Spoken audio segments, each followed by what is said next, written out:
ако се омъжиш за мен, ще ти купя най-хубавата къща на света. И така София Лорен приема предложението за брак на Карло Понти. А той спазва обещанието си и така двамата се здобиват с Вила Сара в непосредствена близост до Колизеума.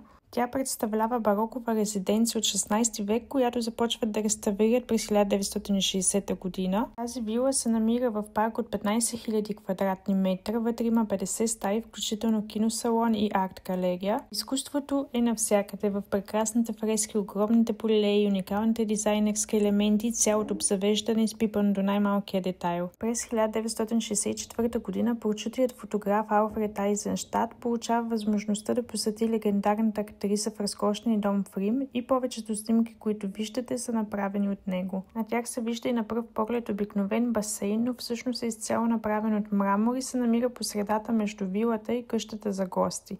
Тя е втора сграда с сходен стил от 500 квадратни метра. Въпреки че Вила Сара е символ на сбъднатото обещание за любов, за съжаление тя през 2003 година вече не е тяхна собственост, а през 2007 година Карло Понти умира. А ако и вие като мен обичате Италия, то не забравяйте да ме последвате. В профила ми може да намерите и още интересни факти за София Лорен, като например защо се наричали клечка за зъби като малка или защо е била в затвора.